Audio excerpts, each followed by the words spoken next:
जिंदगी बिताए तो कोई ऐसी बिताए, यदि कोई आपकी बुराई भी करे तो सामने वाले को विश्वास ही न हो।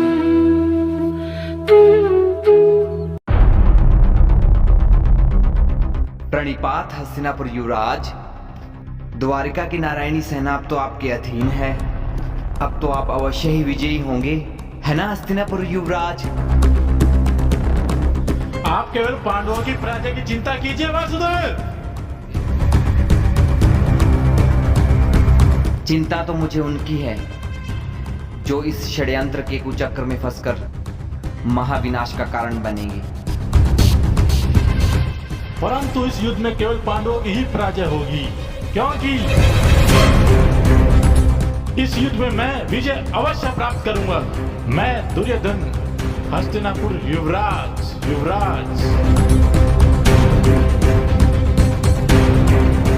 ये तो भविष्य पर निर्भर करता है हस्तिनापुर युवराज, क्योंकि शीघ्र ही किसी निर्णय पर पहुंच जाना उचित नहीं होता गांधारी नंदन। इस युद्ध के विषय में मुझे तुमसे मंत्रणा करने की कोई आवश्यकता नहीं है वासुदेव।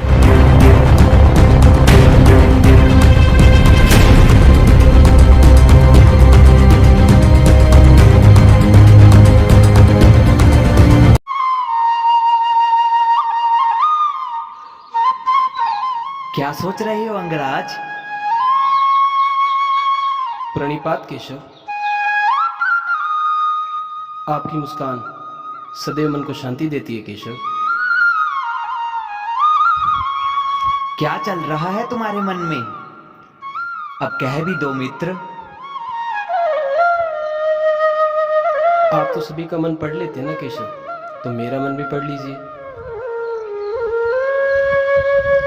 हाँ, मैं पढ़ सकता हूँ मित्र, पर मैंने तुम्हें पहले भी कहा था, मुझे तुम्हारे मुख से सुनना अच्छा लगता है। मैं सदैव अर्जुन से युद्ध करने का अवसर ढूंढता रहा केशव। अब जब मुझे अवसर मिला तो मुझे ज्ञात हुआ कि अर्जुन मेरा ही अनुज है। तो अपने अनुज पर कैसे बाण संधान कर पाऊंगा, कैसे प्रहार करूंगा मैं अपने अनुज पर? यदि तुम इस बात से व्यथित हो मित्र, तो दुर्योधन का पक्ष त्याग क्यों नहीं देते? वैसे भी दुर्योधन तुम्हारे विश्वास पर युद्ध लड़ रहा है। यदि तुम दुर्योधन का पक्ष त्याग देते हो तो वह यह युद्ध कभी भी नहीं करेगा और एक महाविनाश होने से बच जाएगा, और तुम्हारे मन में अपने भ्राताओं के प्रति जो प्रश्न हैं वो भी समाप्त हो जाएंगे।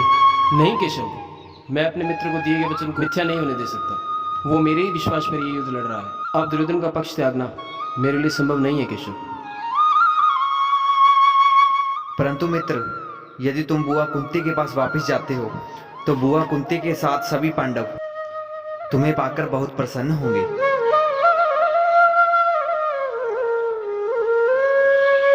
तुम्हारा राज्याभिषेक होगा, तुम सिंहासन पर विराजमान होंगे, जिस पर वास्तविक अधिकार तुम्हारा ही है। यदि मैं ऐसा करता हूँ केशव, तो ये समाज सदैव कहेगा कि मैंने अपने मित्र के साथ छल किया, उसके साथ विश्वासघात किया, केवल और केवल राजपाट के लालच में। नहीं केशव, ये मेरे लिए संभव नहीं। परंतु इससे तुम्हारे मन में उठ रहे पांडवों के प्रति प्रश्न कारण, यदि मेरे मित्र को दिए गए वचन को निभाने के लिए मुझे मेरे भ्राताओं पर प्रहार करने पड़े, उनसे युद्ध करना पड़ा, तो मैं उसके लिए भी सज्ज हूं माधव। मेरा आपसे निवेदन है केशव, पांडवों से कभी मत कहिएगा कि मैं उनका ज्येष्ठ भ्राता हूँ। यदि उन्हें इस बात का ज्ञात हुआ तो युधिष्ठिर अपने धर्म का पालन करने के लिए सारा राजपाट मुझे सौंप देगा, और अपनी मित्रता का ऋण चुकाने के लिए मैं वो राजपाट दुर्योधन को सौंप दूंगा।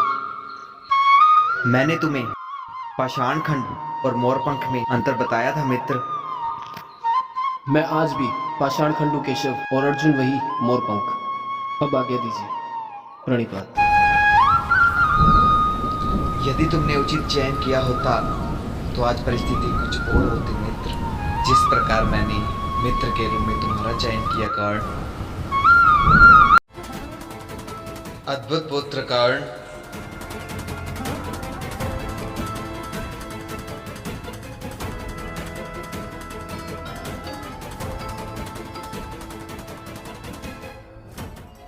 करण में आप ही के भांति तेज है पिताश्री।